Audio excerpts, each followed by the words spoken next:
So hello good evening everyone. My name is Kiran Kohar और मैं हूँ आपकी पेपर 2 यूजीसी नेट ज्योग्राफी की trainer. I hope I am audible to all of you.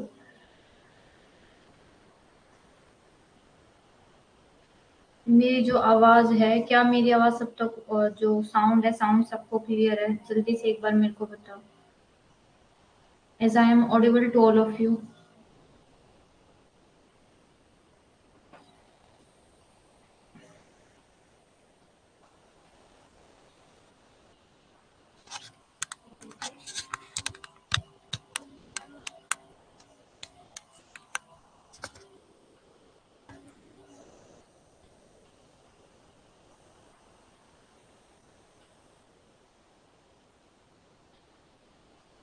Is I am audible? क्या आप सबको मेरी आवाज़ जो है वो क्लियर आ रही है? वॉइस क्लियर है या नहीं? एक बार सब लोग मेरे को बता दो।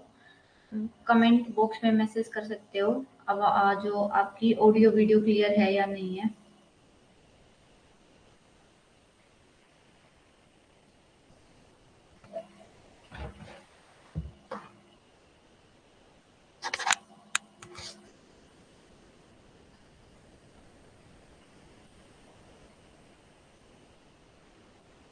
गुड इवनिंग जैसी।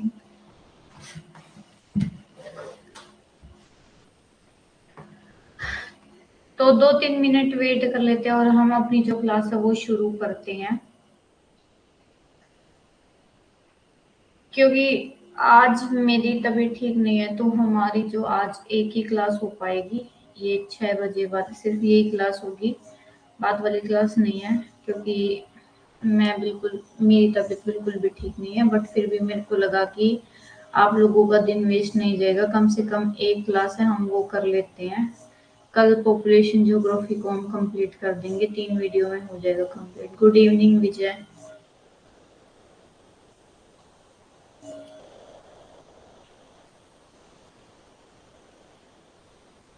तो क्या करेंगे कि अभी वाली जो क्लास में हम क्या करेंगे, थोड़ा सा पॉपुलेशन ज्योग्राफी का पढ़ लेंगे, हम कल्चरल ज्योग्राफी खत्म हो जाएगी। ठीक है। और मैं आप लोगों को एक पीडीएफ शेयर करूंगी, उसमें ना हमारा आपको नोट्स बनाना, वैसे तो नोट्स ऑलरेडी आपके अपलोड कर दिए हैं मैंने। तो जो सेकंड क्लास है आज वाली, उसके भी मैं नोट्स अपलोड कर दूंगी।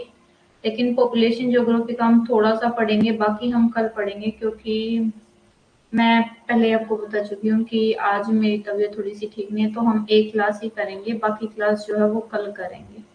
ठीक है। तो शुरू करें सेशन।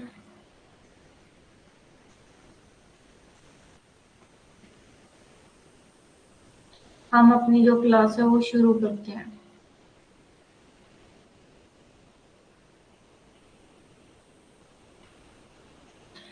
जयसिंह, मैंने कल, आप कल क्लास में थे या नहीं ये बताओ? आप 2 दिन से कैसे डिस्टर्ब हो? मैंने कल जब आपकी 8 से 9 बजे वाली क्लास हुई थी, उसमें ये बोला था कि हमारा कल्चरल ज्योग्राफी का थोड़ा सा रह गया है, उसको खत्म करके फिर हम पॉपुलेशन ज्योग्राफी शुरू करेंगे। तो कल्चरल ज्योग्राफी का जो लास्ट पार्ट है वो तो कंप्लीट करोगे, ऐसे ही पॉपुलेशन ज्योग्राफी कैसे पढ़ा दूं? आप बताओ मेरे को। पहले हम थोड़ा सा कल्चरल ज्योग्राफी खत्म करेंगे। क्या रिकॉर्ड देखा है आप बताओ मेरे को। यहाँ पे इरिश भी आई थिंक कल क्लास में थी, विजय भी कल इवनिंग वाली क्लास में थे। क्या मैंने ये बात बोली थी कि कल हम जो है कल्चरल ज्योग्राफी को कल खत्म करेंगे, थोड़ा सा रह गया, फिर पॉपुलेशन ज्योग्राफी शुरू करेंगे? क्या ये बात मैंने आप सब लोगों को बताई थी या नहीं बताई थी? एक बार मेरे को जल्दी से बताओ।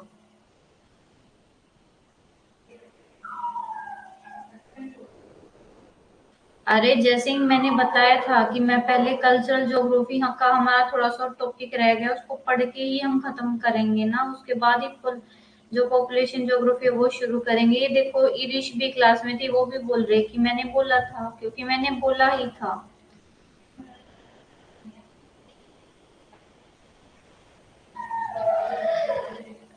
जैसिंग सुनो एक बात, जो कल्चरल ज्योग्राफी है ना, कल्चरल ज्योग्राफी की बुक जो है ना, मैंने पहली बात तो मैंने ये बताया था कि मैं पहले कल्चरल ज्योग्राफी ही खत्म करवाऊंगी। कोई बात नहीं है, मैं पहले आपको बता रही हूँ, आपको क्लियर कर रही हूँ कि मैंने ऑलरेडी कल क्लास में बताया था कि मैं कल्चरल ज्योग्राफी खत्म करवा के फिर पॉपुलेशन ज्योग्राफी शुरू करूंगी। जब तक कल्चरल ज्योग्राफी वाली यूनिट खत्म नहीं होगी तो पॉपुलेशन ज्योग्राफी कैसे शुरू कर दूंगी। और इवन आप शेड्यूल देखो, मैंने कल रात को ही शेड्यूल जो है बना दिया था, तो आपने शेड्यूल भी देखना था। आप डिस्टर्ब कैसे हो? आप ढंग से प्रॉपरली अगर चेक करोगे अनाउंसमेंट वगैरह तो आपको पता लगेगा। आप चेक ही नहीं करते और साथ ही साथ आप क्लास में भी ढंग से नहीं सुनते हो, और फिर टीचर को आप ब्लेम करते हो कि आपने नहीं बताया। ऐसे थोड़ी नहीं होता है, ऐसे तो बिल्कुल नहीं होता। टीचर जो बोलता है कम से कम उसकी बात का तो ध्यान रखो कि टीचर बोल क्या रहा है। अब हम अपनी जो यूनिट है ना वो शुरू करें, जो कल्चरल ज्योग्राफी का टॉपिक खत्म करना हमने वो शुरू कर रही हूँ मैं।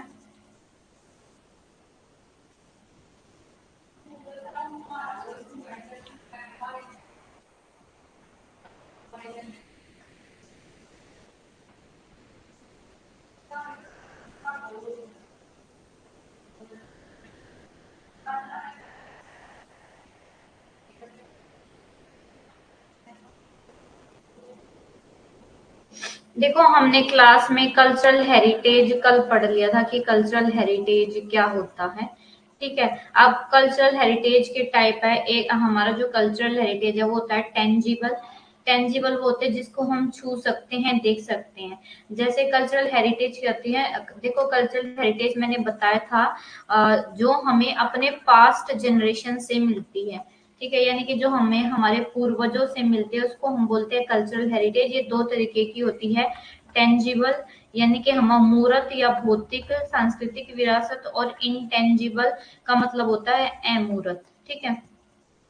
तो जो टेंजिबल है, tangible physical cultural heritage, tangible या फिजिकल कल्चरल हेरिटेज वो हेरिटेज होते हैं जिसमें हमारी होती हैं बिल्डिंग्स को इंक्लूड करते हैं हम, मोन्यूमेंट्स को, लैंडस्केप्स को, बुक को, कोई वर्क हो सकता है, आर्टिफैक्ट।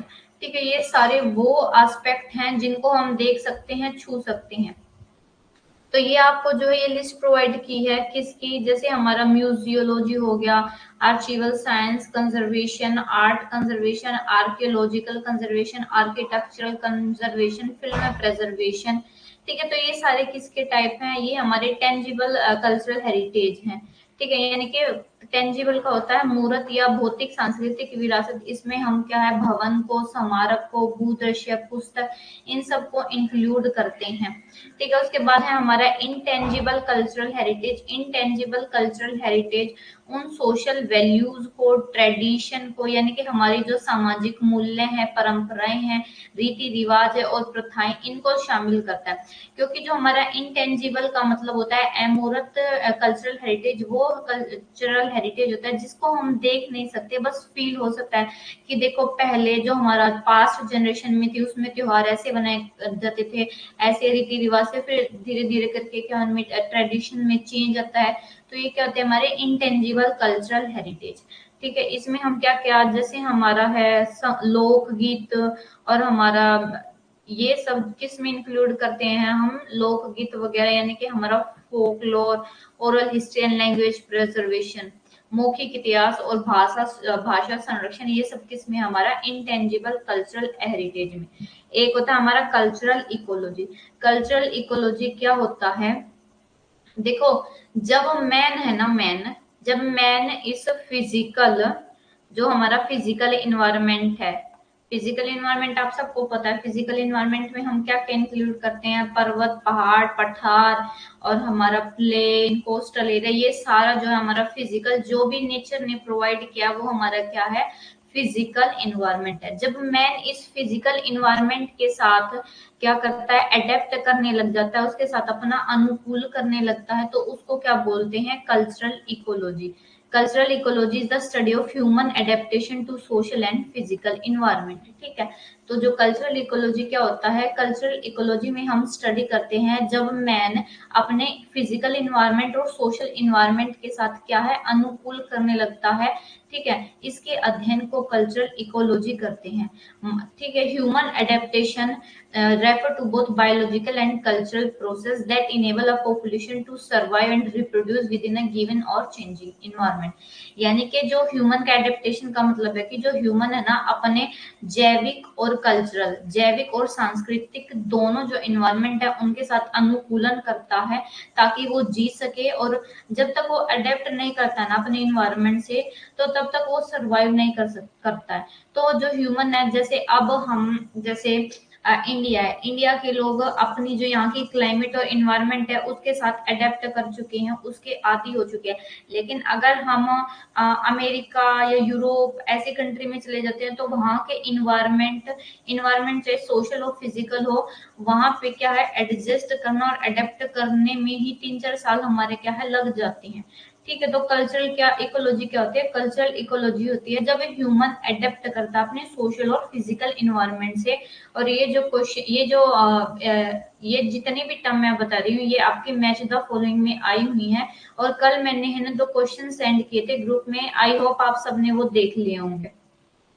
अब है, एक है कल्चरल कन्वर्जेंस, यानी कि हमारा क्या है, सांस्कृतिक अभिसरण। अब ये कल्चरल कन्वर्जेंस क्या होता है, जहाँ पे दो जो कल्चर है वो एक साथ जुड़ जाते हैं। ठीक है, मान लो अब देखो, ये है इंडिया और ये है नॉर्थ अमेरिका। इंडिया से यहाँ पे शिफ्ट कर जाता है कोई नॉर्थ अमेरिका में। ठीक है, तो इंडिया का कल्चर अलग है, अमेरिका का कल्चर अलग है।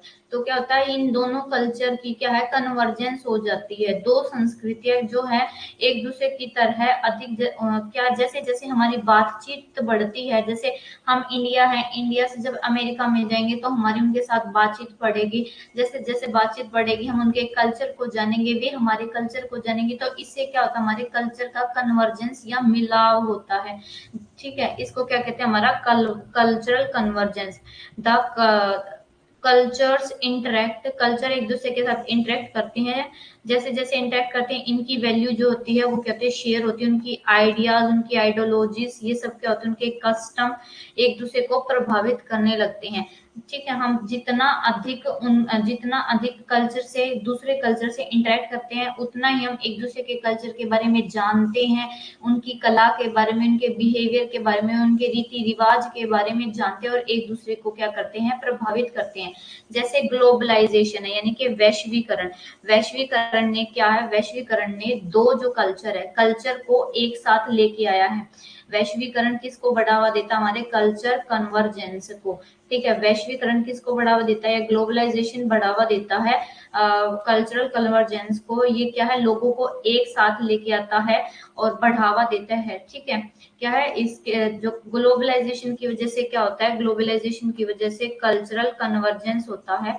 और जो कल्चरल कन्वर्जेंस थ्योरी है वो ये बताती है कि जो नेशन है उनका ट्रांजिशन, यानी कि वे बदल रहे हैं अपनी बिगिनिंग स्टेज से इंडस्ट्रियलाइजेशन स्टेज में, फिर इंडस्ट्रियलाइजेशन स्टेज से वो किस में आ रहे हैं, वे फुल्ली डेवलप हो गए हैं और एक ग्लोबल कल्चर जो है वर्ल्ड बन गया है, यानी कि जो पूरा वर्ल्ड है।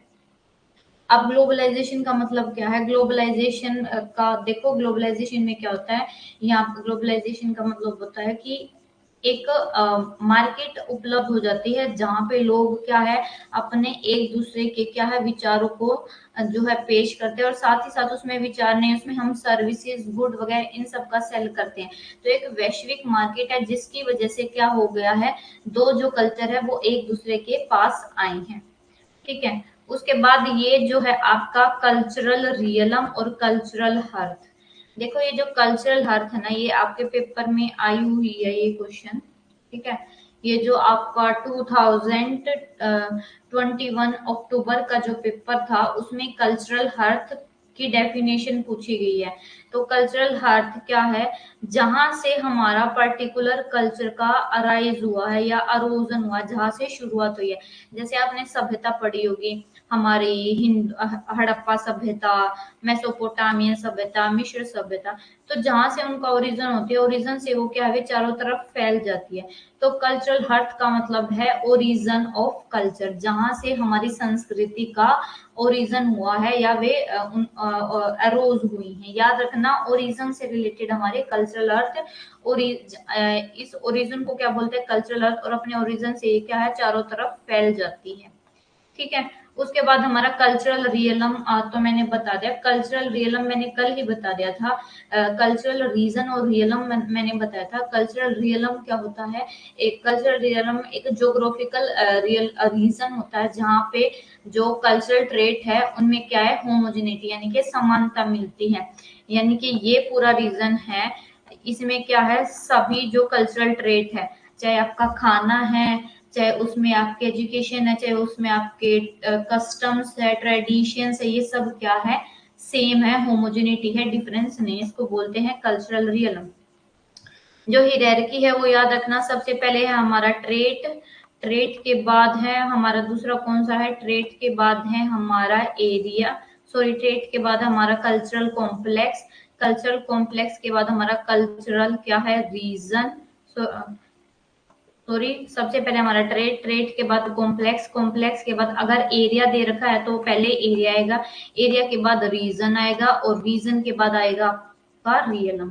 तो ये 5 हियरार्की है, आपसे पूछी जाती है पेपर में, और हर बार जो ये क्वेश्चन है रिपीट होता है, ये PYQ। अगर इसमें आपके नंबर कटे तो इसका मतलब आपका JRF से जो 2 नंबर की कमी है वो आपकी हो गई है। तो ये क्वेश्चन ऐसा क्वेश्चन है, देखो अगर आपका PYQ गलत होता है ना, अगर आपके प्रीवियस ईयर क्वेश्चन आपसे गलत हो रहे हैं, गलत हो गए हैं, तो इसका मतलब आपकी जो JRF की रेस है वो वही खत्म हो जा रही है। इतनी कोशिश करो कि कम से कम जो आपके PYQ है वे गलत ना हो। अगर आपके 100 क्वेश्चन है, 100 में से हर बार 30 क्वेश्चन नहीं होते हैं, जो 70 क्वेश्चन होते हैं वे आपके PYQ से ही होते हैं। अगर आप PYQ को इतना अच्छे से रिलेट करके स्टडी करते हो तो आपका जो JRF है वो श्योरली आपके हाथों में है। अब ये बात आप पे है कि आपको JRF चाहिए है या नहीं। अगर आपको JRF चाहिए तो आपके जो PYQs है उनको आप क्या करो, उसकी ऐसी रोट लर्निंग कर दो, कंसेप्ट क्लियर करके रोट लर्निंग, की आपको वो क्वेश्चन गलत ही नहीं हो। ठीक है।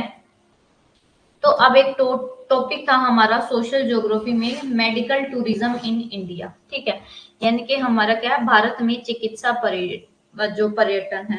तो जो मेडिकल टूरिज्म है उसका मतलब क्या है, medical tourism refer to people travelling abroad to obtain medical treatment. ठीक है, मेडिकल टूरिज्म का मतलब ये होता है कि है ना, बाहर से, देखो मेडिकल टूरिज्म इन इंडिया, ये देखो इसको आप दो तरीके से ले सकते हो। एक तो बाहर से जो लोग इंडिया में आते हैं, एक जो इंडिया से बाहर जाते हैं लोग अपना ट्रीटमेंट करवाने के लिए, इसको क्या बोला जाता है, मेडिकल टूरिज्म। ठीक है। चिकित्सा पर्यटन का मतलब है चिकित्सा प्राप्त करने के लिए विदेश यात्रा करने वाले लोगों को संदर्भित करता है। ठीक है, चिकित्सा पर्यटन। और चिकित्सा पर्यटन में हमारा क्या है, चिकित्सा उपचार, कल्याण और वैकल्पिक दवाएं शामिल हैं।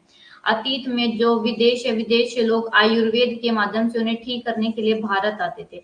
यानी अगर हम हिस्ट्री में जाएं तो अगर अपने देश की जो टूरिज्म, मेडिकल टूरिज्म की हिस्ट्री देखें तो उसमें क्या था, जो हमारा पुराने समय में जो विदेश है, अब्रोड से लोग इंडिया आते थे, क्योंकि यहाँ पे जो क्या है, आयुर्वेदिक माध्यम से उन्हें ठीक किया जाता था। ठीक है। In past people from abroad visited India to, क्योंकि वो आयुर्वेदिक जो दवाई है उसके लिए इंडिया में आते थे। और आज जो इंडिया है 10 मेडिकल जो टूरिज्म डेस्टिनेशन है वर्ल्ड की, उनमें टॉप 10 में शामिल है। ठीक है। और जो ये मेडिकल टूरिज्म है, जो हमारी जो मेडिकल टूरिज्म होता है वो मोस्टली किसके लिए होता है, हमारा सर्जरी, कॉस्मेटिक और ऐसी, और हमारी इन जैसी जो कॉस्मेटिक सर्जरीज वगैरह के लिए हमारा ज्यादा होता है मेडिकल टूरिज्म। ठीक है। और जो हेल्थ टूरिज्म है एक वाइडर टर्म है हमारे ट्रेवल के लिए, जिसपे फोकस किया जाता है ट्रीटमेंट और मेडिकल। ठीक है।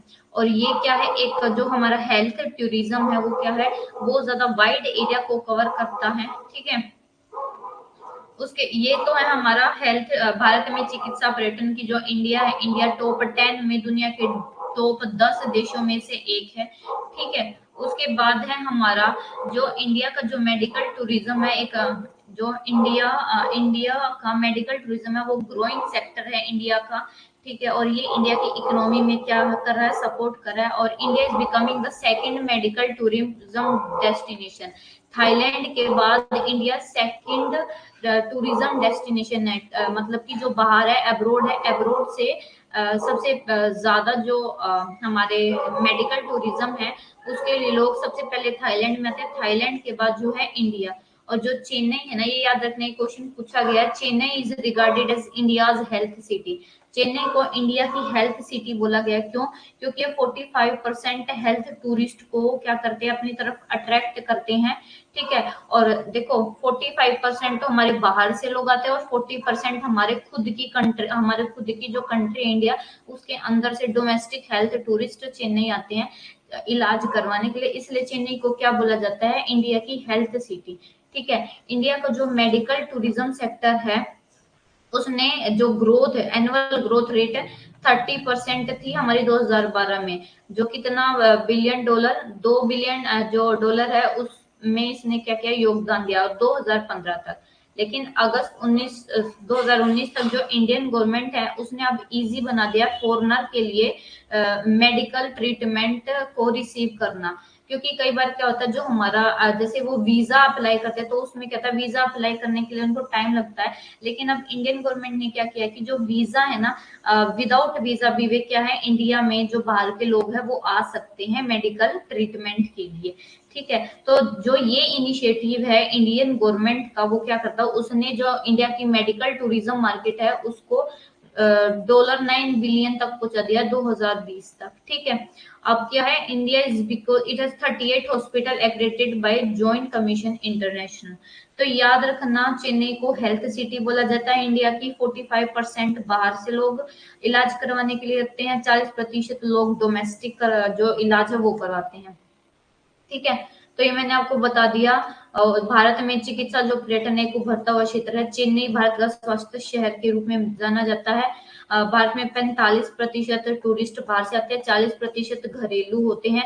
2012 में सिर्फ 30% की वृद्धि थी, जो कि 2015 तक 2 बिलियन का ही हमारा क्या था, योगदान था। लेकिन 2020 तक ये कितना हो गया है, $9।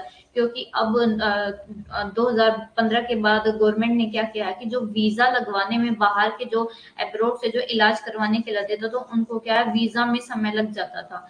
ठीक है, जिसकी वजह से कम जो मेडिकल टूरिज्म था वो कम था। लेकिन जो गवर्नमेंट है इंडिया की, उसने ये किया कि अगर आपको इंडिया में इलाज करवाना है तो आप बिना वीजा के अप्लाई कर सकते हो, जिसके कारण हमारा जो मेडिकल टूरिज्म है वो $9 अरब तक पहुंच गया। ठीक है, उसके बाद अब कौन कौन सी फेवरेबल कंडीशन है हमारी मेडिकल टूरिज्म की, कि जो इंडिया है, इंडिया में जो ये चिकित्सा परिवहन है इतना ज्यादा डेवलप कैसे हुआ। सबसे पहले तो लो कॉस्ट है, यानी कि हमारी कम लागत है, लागत कम है हमारे इलाज पे।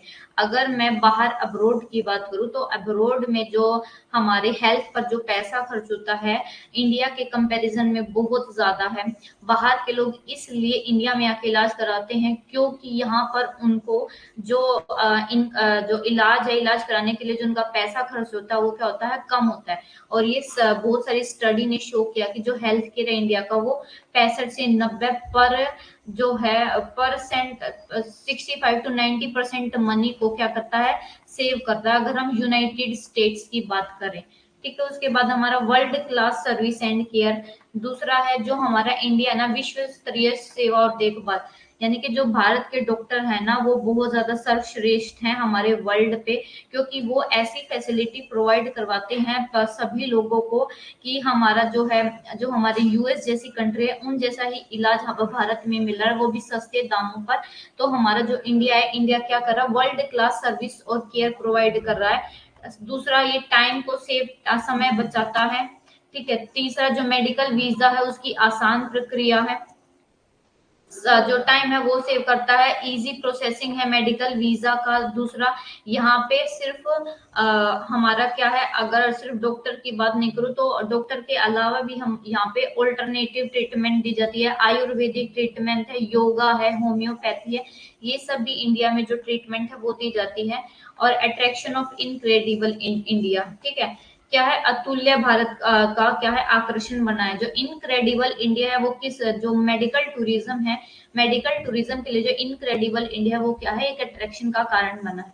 उसके बाद है हमारा लैंग्वेज। देखो बहुत सारी डाइवर्सिटी है इंडिया में, लेकिन जो बहुत सारी लैंग्वेज, आप सबको पता है कि इंडिया एक डाइवर्सिटी वाली जो है कंट्री है। लेकिन जो इंडिया है, इंडिया ने फिर भी इतनी सारी लैंग्वेज होने के बाद भी जो इंग्लिश है, इंग्लिश को एक ऑफिशियल लैंग्वेज कंसीडर किया है। इसलिए लोगों को यहाँ पे बात करने में, समझने में कोई दिक्कत नहीं होती है। और तो क्योंकि आपको पता है इंग्लिश एक इंटरनेशनल लैंग्वेज है, तो जो फॉरेन पेशेंट है उनको कोई प्रॉब्लम नहीं होती है कम्युनिकेट करने में। इसलिए ये सारी क्या फेवरेबल कंडीशन है मेडिकल टूरिज्म की इंडिया में। भाषा, भारत में भाषाई विविधता के बावजूद अंग्रेजी को क्या एक आधारिक भाषा माना जाता है। उसके बाद अब जो चेन्नई है, चेन्नई को हेल्थ कैपिटल ऑफ इंडिया क्यों बोला जाता है? सबसे पहले तो ये इंडिया की 45% मेडिकल टूरिस्ट को अट्रैक्ट करता है। 100 देखो देखो एवरी डे, हर दिन 150 इंटरनेशनल पेशेंट आते हैं। तो देखो ये यानी कि जो चेन्नई है, चेन्नई के जो डॉक्टर्स हैं, वहाँ के हॉस्पिटल वो कितने ज्यादा फेमस है। ठीक है। और दूसरा, वहां पे अगर यूएस और यूके के कंपैरिजन में देखें तो वहां की जो ट्रीटमेंट है या कॉस्ट है वो बहुत ज्यादा कम है। और जो क्वालिटी है वो अच्छी है और टाइम भी सेव करती है। और कम्युनिकेशन भी क्या है, बहुत अच्छा है। तो ये सारे क्या, ये फैक्टर हैं जिसकी वजह से चेन्नई हेल्थ केयर कैपिटल बोला जाता है इंडिया का। ठीक है। तो यहाँ पे हमारा क्या है, कल्चरल ज्योग्राफी खत्म होता है। ठीक है।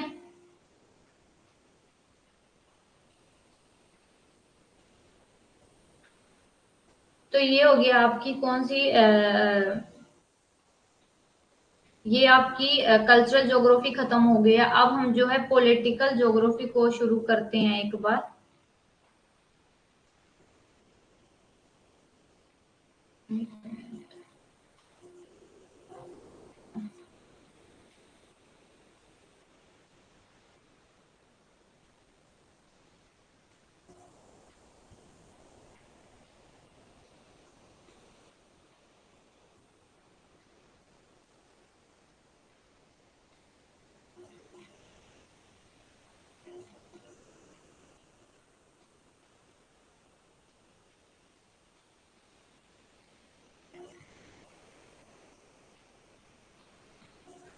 आई होप आप लोगों को ये जो अपना कल्चरल ज्योग्राफी है और सोशल ज्योग्राफी का ये टूरिज्म वाला जो पार्ट है वो समझ में आ गया होगा। उसको कोई, उसमें कोई भी प्रॉब्लम वाला कोई ऐसा टॉपिक है ही नहीं।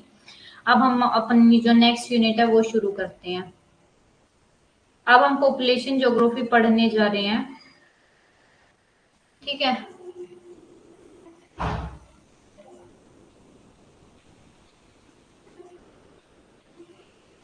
तो ये देखो, ये मैंने आपको ऑलरेडी बताया हुआ है कि ये हमारा क्या है, टेलीग्राम ग्रुप है, व्हाट्सएप ग्रुप है, हमारा इंस्टाग्राम चैनल है।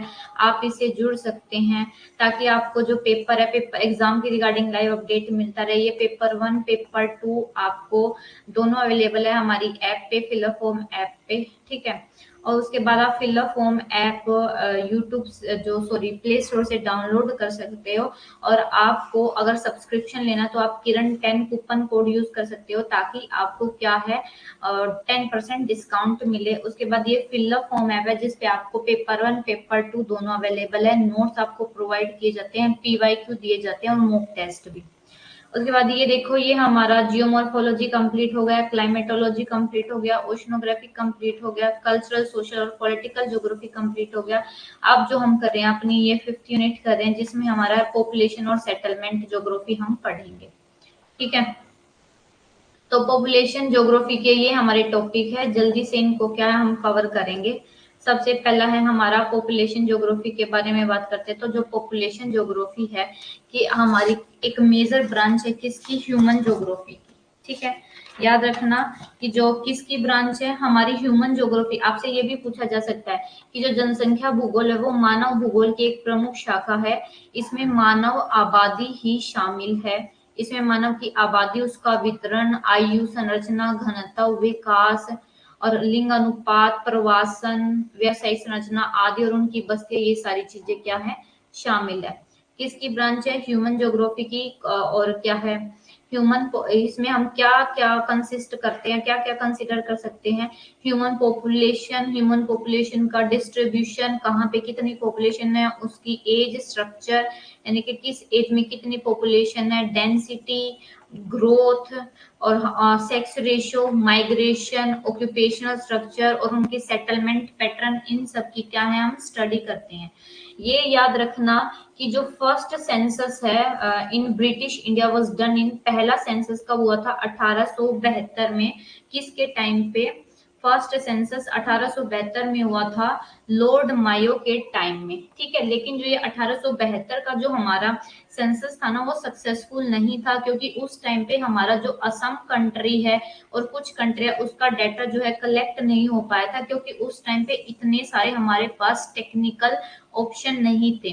तो उस टाइम पे जो हमारी जनगणना है वो कंप्लीट नहीं थी। लेकिन अगर आपसे शुरुआत पूछी जाए तो वो 1872 में हो गई थी, लॉर्ड मायो के टाइम में।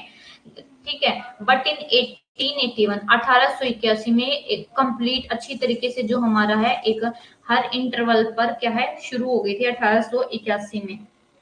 ठीक है, फर्स्ट सेंसस 1872 में। ठीक है, और हमारा जो कंप्लीट सेंसस की बात करें तो हमारा 1881 के बाद से क्या है, हर साल 10 साल के इंटरवल पे हमारी जो जनगणना है वो शुरू हो गई थी। और 1881 में हमारे कौन थे? उस टाइम पे थे हमारे लॉर्ड रिपन, जो ब्रिटिश शासन कर चल रहा था उस टाइम पे कौन थे? हमारे लॉर्ड रिपन थे। ठीक है, उसके बाद है अगर हम टोटल सेंसस की बात करें तो 15 सेंसस हो गए हैं 1872 से। अगर 2011 2011 हमारा 15th सेंसस है। ठीक है, और ये अगर इंडिपेंडेंट यानी कि अगर 1947 के बाद से बात करें तो जो 2011 है वो हमारा कौन सा सेंसस है? 1947 के बाद हमारा 7 सेंसस है। अगर 2011 की बात करें तो आजादी के बाद 2011 में जो सेंसस हुआ तो वो 7th सेंसस है।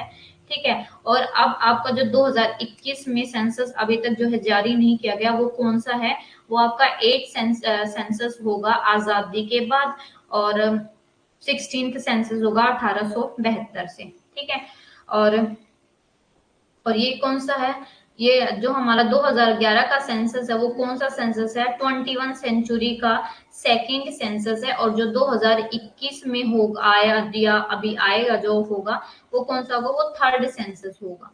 ये ऐसे क्वेश्चन आपसे पूछे जाते हैं, आपको याद रखना है। ठीक है, अब एक क्वेश्चन आपसे यूजीसी नेट एग्जाम में पूछा गया है कि जो हमारा सेंसस है, सेंसस कौन सी मिनिस्ट्री जो है आपकी जारी करती है? तो जो सेंसस है, सेंसस आपकी जारी करती है सेंट्रल होम मिनिस्ट्री। आपसे पेपर में 4 ऑप्शन दिए गए थे, उसमें आपका आया था स्टैटिस्टिक मिनिस्ट्री। तो स्टैटिस्टिक मिनिस्ट्री नहीं करते, ये क्वेश्चन लिख लो कि जो हमारा सेंट्रल होम मिनिस्ट्री है वो सेंसस ऑर्गेनाइजेशन है, वही सेंसस को क्या करती है? रिलीज करती है।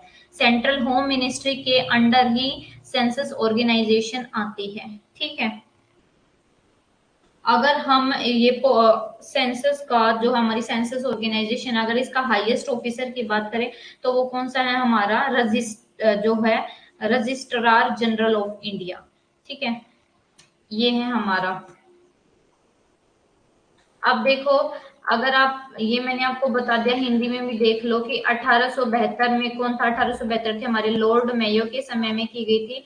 1881 में लॉर्ड रिपन के समय से क्या है, 1881 से प्रत्येक 10 साल के अंतराल पर हमारी जनगणना की जाने लगी। भारत में 1872 से देखे तो अब तक टोटल 15 जनगणना हो गई हैं। और अगर आजादी के बाद से देखे तो आजादी के बाद से 2011 तक कितनी जनगणना हो गई है? 2011 हमारी 15वीं जनगणना है। लेकिन आजादी के बाद से जो हमारी 2011 वो 7th क्या है? हमारी जनगणना है। और 21वीं सदी के 2011 में जो हमारी जनगणना हुई थी वो दूसरी जनगणना है। ठीक है, उसके बाद है, देखो ये क्वेश्चन आपके स्टेटमेंट में पूछे गए हैं कि जो हमारी 90% वर्ल्ड की पॉपुलेशन है वो कहाँ रहती है? हमारी नर्दर्न हेमिस्फीयर में, उत्तरी गोलार्ध में। इसलिए जो नर्दर्न हेमिस्फीयर है, नर्दर्न हेमिस्फीयर को क्या बोला जाता है?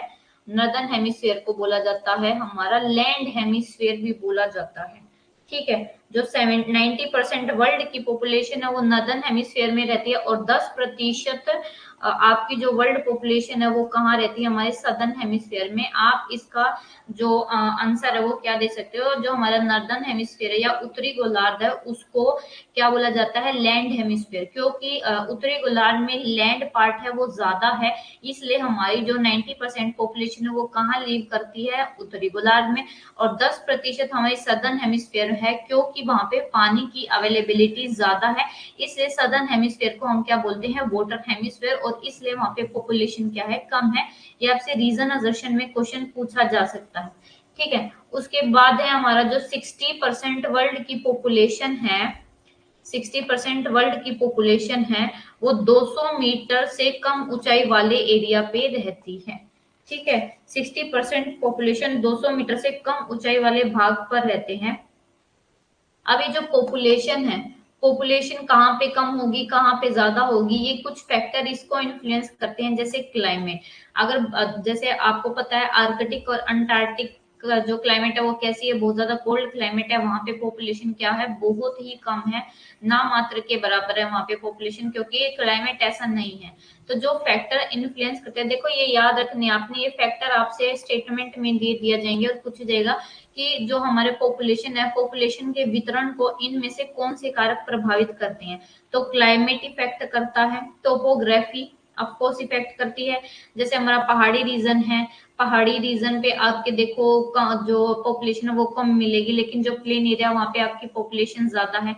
सोयल इफेक्ट करती है, कैसे इफेक्ट करती है, जहाँ की सोयल अच्छी होगी वहां पे पॉपुलेशन ज्यादा होगी, क्योंकि जो लोग है, लोगों का जीवन किस पे डिपेंड करता है, एग्रीकल्चर पे, बहुत सारे लोगों का। तो जहाँ पे एग्रीकल्चर अच्छी होगी वहीं पे लोग रहेंगे, और जहाँ पे जो आपकी सोयल अच्छी नहीं है तो वे वहां पे नहीं रहते हैं, वहां पे जो पॉपुलेशन है वो कम है। जैसे अब देख लो डेजर्ट एरिया, डेजर्ट एरिया में सोयल अच्छी है बट वहां पे वाटर अवेलेबिलिटी नहीं है। ठीक है। तो ये रीजन भी, अवेलेबिलिटी ऑफ वाटर, अगर वाटर की अवेलेबिलिटी होगी, अच्छा पानी है, तो क्योंकि पानी ही जीवन है, पानी के बिना नहीं रह सकते, पानी की हर चीज में आवश्यकता है। तो वाटर की अवेलेबिलिटी अच्छी है तो वहां पे लोग क्या है, ज्यादा रहेंगे। जैसे प्लेन एरिया, प्लेन एरिया में देखो नहरें हैं, नहर अच्छी हैं, नदियां अच्छी हैं, सोयल भी अच्छी है, तो इसलिए जो प्लेन एरिया में पॉपुलेशन ज्यादा है। लेकिन वही आप बात करोगे डेजर्ट एरिया में, देखो पानी की अवेलेबिलिटी कम है, तो वहां पे क्या है, पॉपुलेशन कम है। तो ये जो फैक्टर है किसको इन्फ्लुएंस करते हैं, हमारे पॉपुलेशन के वितरण को। वितरण का मतलब है कि कहाँ पे पॉपुलेशन कम होगी, कहाँ पे ज्यादा, ये डिस्ट्रीब्यूशन हम पढ़ते हैं। उसके बाद हमारा सोशल, यानी कि हम वहाँ का सोशल जो बैकग्राउंड है, सोशल लाइफ है वो कैसी है। सोशल लाइफ में जैसे हम इंक्लूड करते हैं एजुकेशन को, लाइफ एक्सपेक्टेंसी को, और वहाँ की हेल्थ को, इन सबको इंक्लूड करते हैं। कल्चर कैसा है, पॉलिटिकल जो गवर्नमेंट वगैरह वो कैसी है, अगर गवर्नमेंट अच्छी नहीं होती तो लोग उस देश को छोड़ के किसी और देश में बस जाते हैं। इकोनॉमिक और डेमोग्राफिक फैक्टर, ये क्या होते हैं, ये हमारे पॉपुलेशन को इन्फ्लुएंस करते हैं। 90% जनसंख्या क्या रहती है उत्तरी गोलार्ध में, 10% दक्षिणी गोलार्ध में रहती है, और इसकी जो 60% जनसंख्या वो 200 मीटर से कम ऊंचाई में रहती है। जनसंख्या के वितरण को जो कारक प्रभावित करते हैं वो है हमारी जलवायु, स्थलाकृति, मिट्टी, खनिज, पानी की उपलब्धता, सामाजिक, सांस्कृतिक, राजनीतिक, आर्थिक और जनसांख्यिकीय कारक। ठीक है। तो ये फैक्टर आपको याद रखने की, कौन कौन से फैक्टर जो हमारी पॉपुलेशन है, जनसंख्या के वितरण को प्रभावित करते हैं। अब है हमारा एशिया की बात की, Asia occupy more than 50% of world population. अगर एशिया, ये हमारा एशिया है, एशिया के 20 से 40 जो हमारे लैटिट्यूड है, आपको पता है नॉर्दर्न जो लैटिट्यूड है एशिया में, यानी कि उत्तरी गोलार्ध में 20 से 40 डिग्री अक्षांश के बीच एशिया की 50%, पूरे वर्ल्ड की 50% जो जनसंख्या वो कहाँ है, एशिया में। और किन लैटिट्यूड के बीच में, 20 से 40 के बीच में, वो भी उत्तरी गोलार्ध में। ठीक है। और 30 से 60% जो पॉपुलेशन है वो कहाँ रहती है, 40 से 60 नॉर्दर्न लैटिट्यूड में। और सिर्फ 1% जनसंख्या कहाँ रहती है, 60 डिग्री के अबव। देखो 20 से 40 डिग्री लैटिट्यूड के बीच में हमारी वर्ल्ड की 50% पॉपुलेशन रहती है, 40 से 60 के बीच में हमारे 30 से 60%, और सिर्फ 1% जो लोग हैं वो 60 लैटिट्यूड है उससे अबव रहते हैं।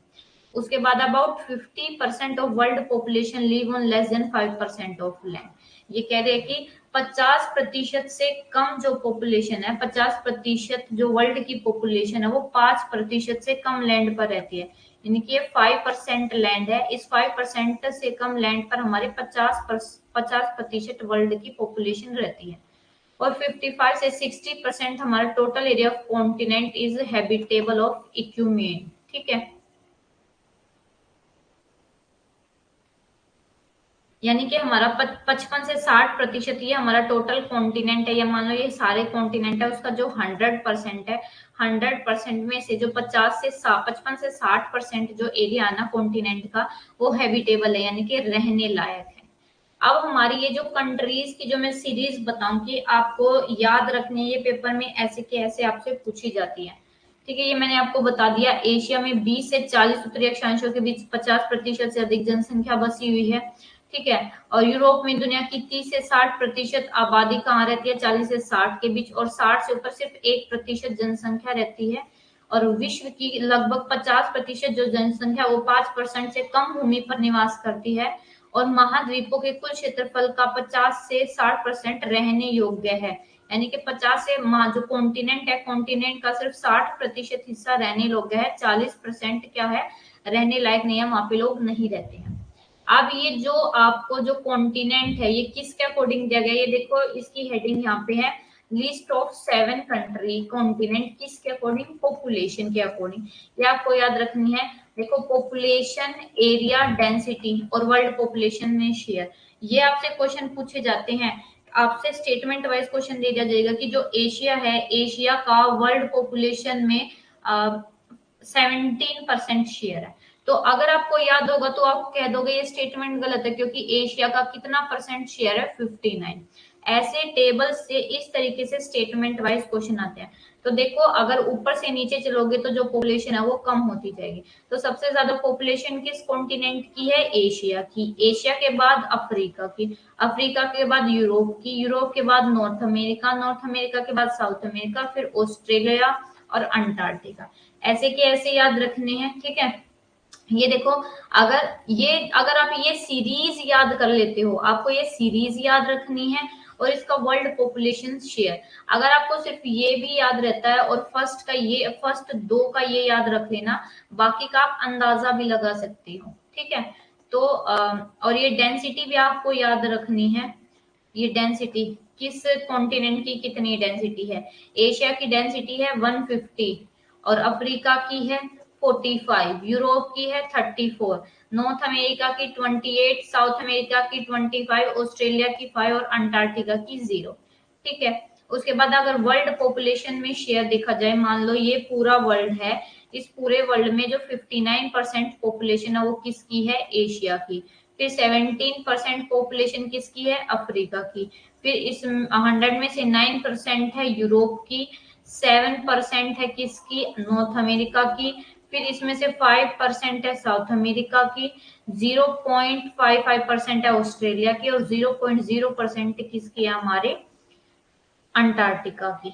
ठीक है, आई होप ये आपको समझ में आ गया होगा।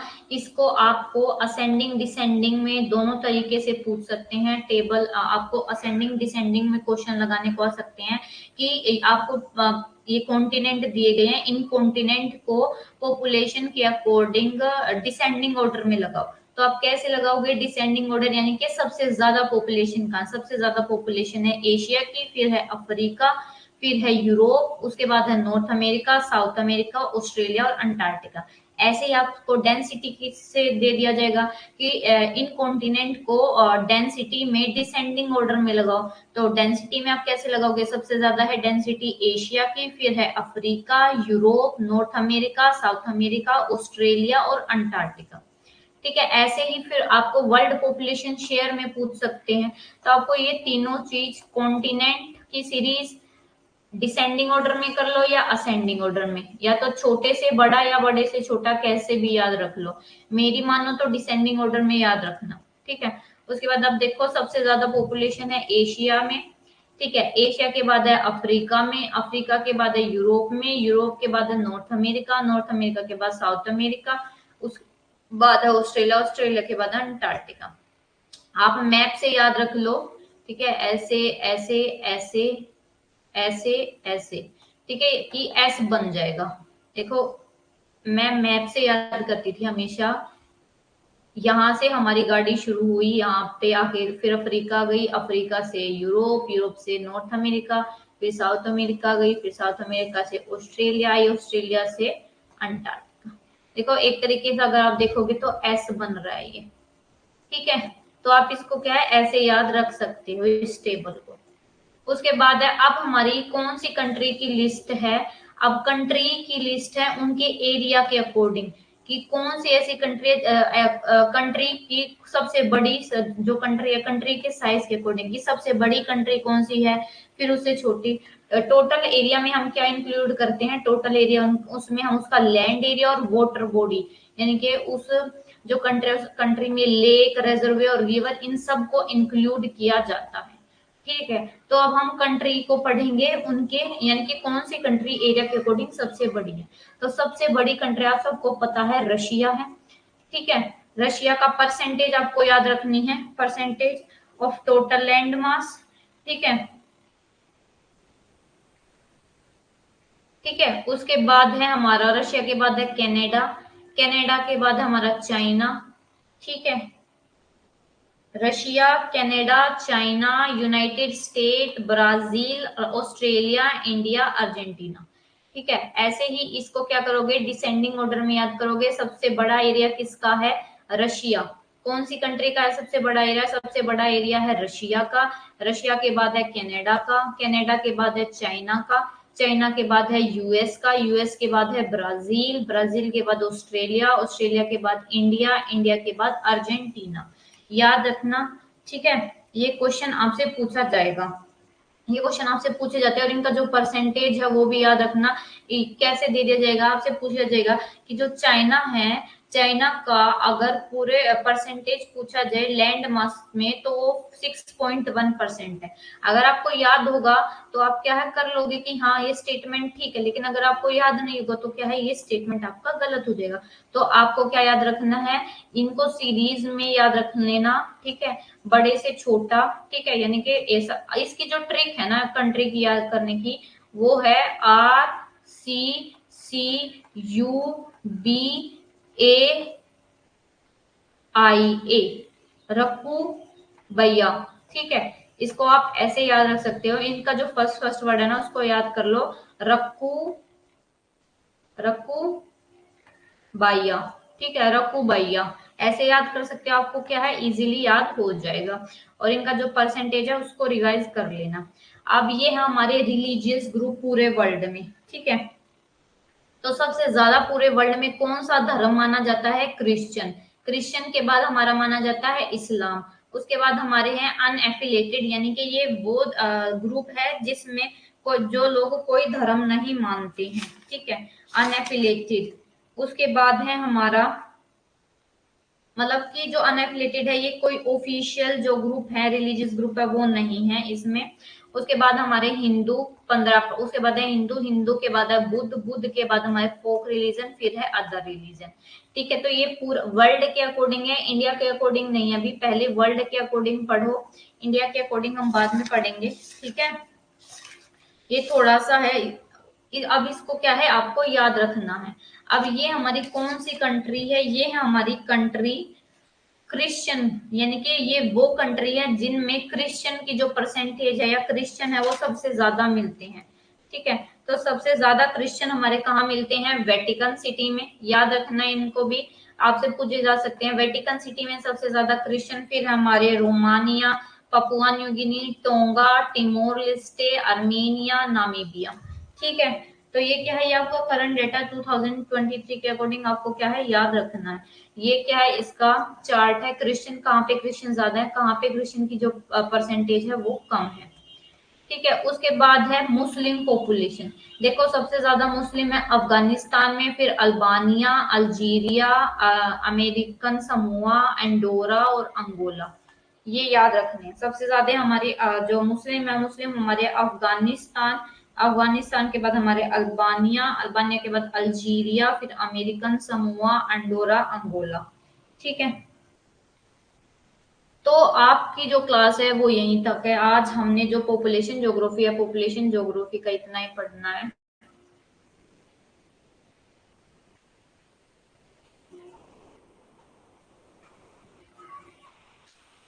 विजय देखो, ये कोई फेक नहीं बता रही हूँ मैं कि 70% या आपको बहकाने के लिए नहीं बता रही हूँ। 70% जो पेपर आता है ना, वो आपके प्रीवियस ईयर क्वेश्चन से आता है।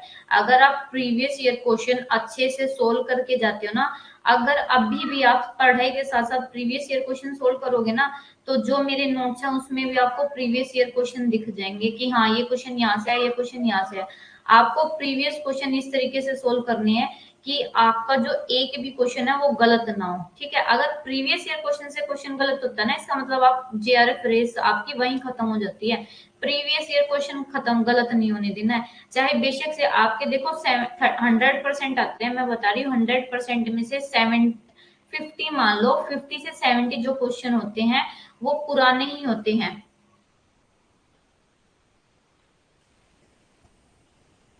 नहीं जैसिंग 8 बजे वाली क्लास नहीं होगी, मेरी बिल्कुल भी तबीयत ठीक नहीं है आज, मैंने आपको क्लास की स्टार्टिंग में बता दिया था।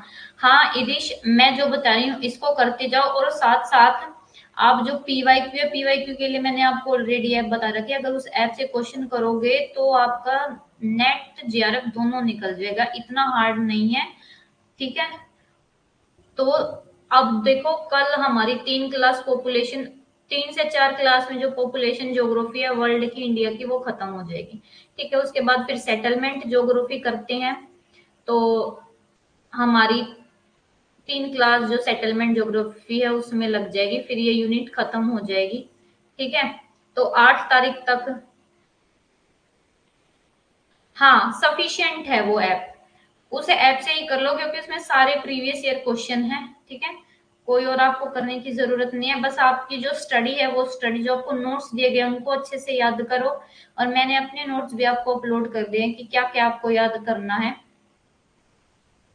विजय बेशक से देखो, मैं खुद अपने पर्सनल एक्सपीरियंस से बता रही हूँ, मैंने कोई भी बुक नहीं ली थी। अगर आप सिर्फ वो ऐप से क्वेश्चन डेली प्रैक्टिस करते हो ना,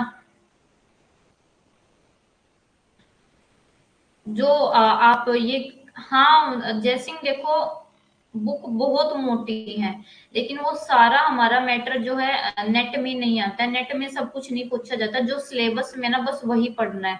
सिलेबस से बाहर हमें कुछ भी नहीं पढ़ना है। इनकी बुक उठा के आप जितना घुसोगे उतना ही आप क्या है कंफ्यूज हो जाओगे। आपको बस उतना पढ़ना है जो आपके सिलेबस में है, जो आपके नेट के पेपर में पूछा जाएगा।